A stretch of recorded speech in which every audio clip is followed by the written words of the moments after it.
আন্তর্জাতিক অপরাধ আদালত আইসিসির শীর্ষ 2 কর্মকর্তার উপর নিষেধাজ্ঞা দিয়েছে যুক্তরাষ্ট্র। নিষেধাজ্ঞাপ্রাপ্তরা হলেন বৈশ্বিক এই আদালতের প্রেসিডেন্ট তোমোকো আকানে এবং জ্যেষ্ঠ ট্রায়াল আইনজীবী আব্দুল্লাহ এসে। মার্কিন পররাষ্ট্রমন্ত্রী মার্কো রুবিও এ ঘোষণা দিয়েছেন। বুধবার বিবিসির প্রতিবেদনে বলা হয়, ট্রাম্প প্রশাসনের আইসিসিকে ভেঙে দেওয়ার প্রচেষ্টার সর্বশেষ পদক্ষেপ এটি। রুবিওর অভিযোগ, আকানে ও সে এমন কর্মকর্তাদের বিচারের আইসিসির প্রচেষ্টায় যুক্ত ছিলেন যাদের সরকারের পক্ষ থেকে আদালতকে বিচারিক এখতিয়ার দেওয়া হয়নি। তিনি আইসিসিকে দুর্নীতিগ্রস্ত ও মারাত্মকভাবে রাজনৈতিকভাবে প্রভাবিত একটি আন্তর্জাতিক আদালত হিসেবে আখ্যা দেন। তবে আইসিসি যুক্তরাষ্ট্রের পদক্ষেপের সমালোচনা করে জানিয়েছে তারা কর্মীদের পাশে রয়েছে। আদালতের মতে এ ধরনের পদক্ষেপ আইনের শাসনকে দুর্বল করে।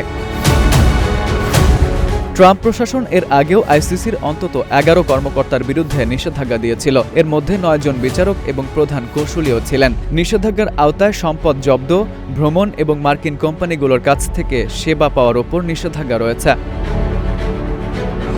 আফগানিস্তানে মার্কিন সামরিক সদস্যদের বিরুদ্ধে আইসিসির তদন্ত এবং গাজায় কথিত যুদ্ধাপরাধের অভিযোগে ইসরায়েলের প্রধানমন্ত্রী বেনিয়ামিন নেতানিয়াহু সহ শীর্ষ কর্মকর্তাদের বিরুদ্ধে আদালতের গ্রেপ্তারি পরোয়ানার জেরেই আগের নিষেধাজ্ঞাগুলো দেওয়া হয়। নেতানিয়াহু অবশ্য যুদ্ধাপরাধের অভিযোগ অস্বীকার করেন এবং আইসিসিকে ইহুদি বিদ্বেষ দ্বারা প্রভাবিত বলে অভিযোগ করেন।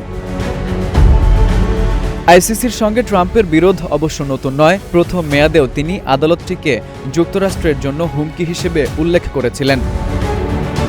F U Ahmed, Ittefaq news.